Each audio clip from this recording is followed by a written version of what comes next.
Pana ni Selena na tumatama kahit malayo sa target. Kung makikita nyo sa video na ito, ang layo nung pana ni Selena. Pero tinamaan pa rin si Lux. Sa live nga nangyari ito at talaga namang gulat na gulat si Lux. Hindi nag-reset yung ano ba? Yung pana! Oh my gosh! Hindi nga niya alam kung paano ito nangyari. Ang matindi pa dito, sa live ito nagawa at rank game ito. At talaga namang masasabi ko na hindi normal ang pangyayaring ito kay Lux. Paano nga ba nangyari ito? Aalamin natin kung ito ba ay bug or cheat. Dahil nga nag-trending ang post na ito ni Lux, ang daming nag-comment ng iba't iba nilang teorya kung bakit ito nangyari. Wall trick daw, magnetic arrow daw, may nagsabi pa na ako daw yung may gawa. May nag-post pa nga ng video kung paano daw ito nagawa. Ayan, shoutout kay Super Sane. At sabi niya dahil daw ito sa Cyclone Eye. At kung makikita nyo, naiiba ang animation ng pana kumpara doon sa aktual na tatamaan nito. Kagaya nung nandito sa video. Dahil sa Cyclone Eye, akala mo hindi tatama yung pana pero tatama pala. Pero sobrang hirap nitong i-timing at kailangan talaga ng practice at meron pang isang problema. Kung mapapansin nyo, sa top nangyari yung video at wala namang Cyclone Eye dun. After tumama nung pana, nakapag-flicker in pa nga yung Selena. Ibig sabihin, hindi siya nag-flicker after niyang makuha yung Cyclone Eye kagaya nito. At hindi pa rin talaga aabot doon sa tore yung pana mo kung ikaw ay galing sa Cyclone Eye. Dahil dyan may nakita pa tayong isang posibleng naging dahilan kung bakit ito nangyari.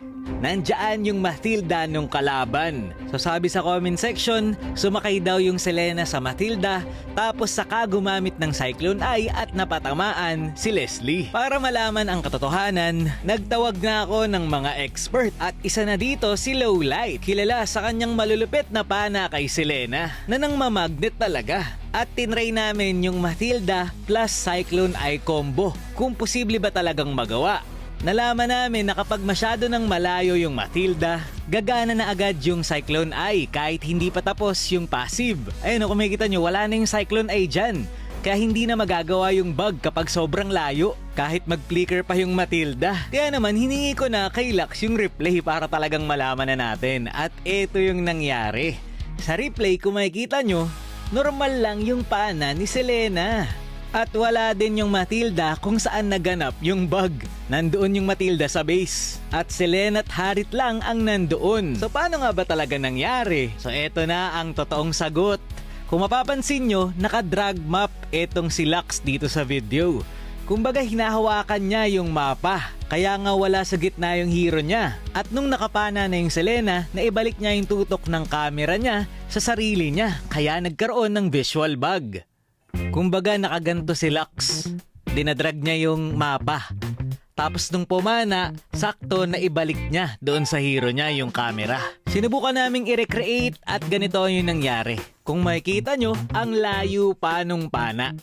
Pero tumama na agad sa akin. Nandyan pa lang yung pana, pero sa pool agad ako. Kumbaga yung animation ay naiba. Hindi man namin 100% na recreate, pero yun ang pinakamadaling sagot kung bakit ito nangyari. Visual bug dahil sa drag map. Pero kung gusto mong matuto ng magnetic pana, manood ka na lang kay Lowlights. Matututo ka pa nang hindi gumagamit ng bug. At shoutout na rin kay Exum sa pagsama sa amin sa videong ito.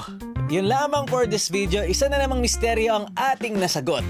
Maraming salamat sa panonood and to God be the glory.